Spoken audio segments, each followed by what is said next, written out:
ನಮಗೆ ಮೇಲು.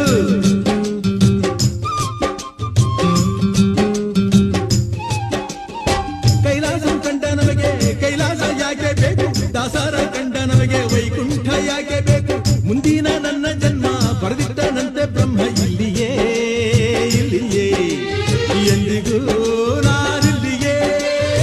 ಹುಟ್ಟಿದರೆ ಕನ್ನಡ ನಾಡಲು ಹುಟ್ಟಬೇಕು, ಮೆಟ್ಟಿದರೆ ಕನ್ನಡ ಮಣ್ಣ ಮೆಟ್ಟಬೇಕು. ಬದುಕಿದು ಜಟಕ ಬಂಡಿ, ಇದು ವಿಧಿಯೋಡಿಸುವ ಬಂಡಿ. ಬದುಕಿದು ಜಟಕ ಬಂಡಿ, ವಿಧಿ ದಡ ಸೇರಿಸುವ ಬಂಡಿ.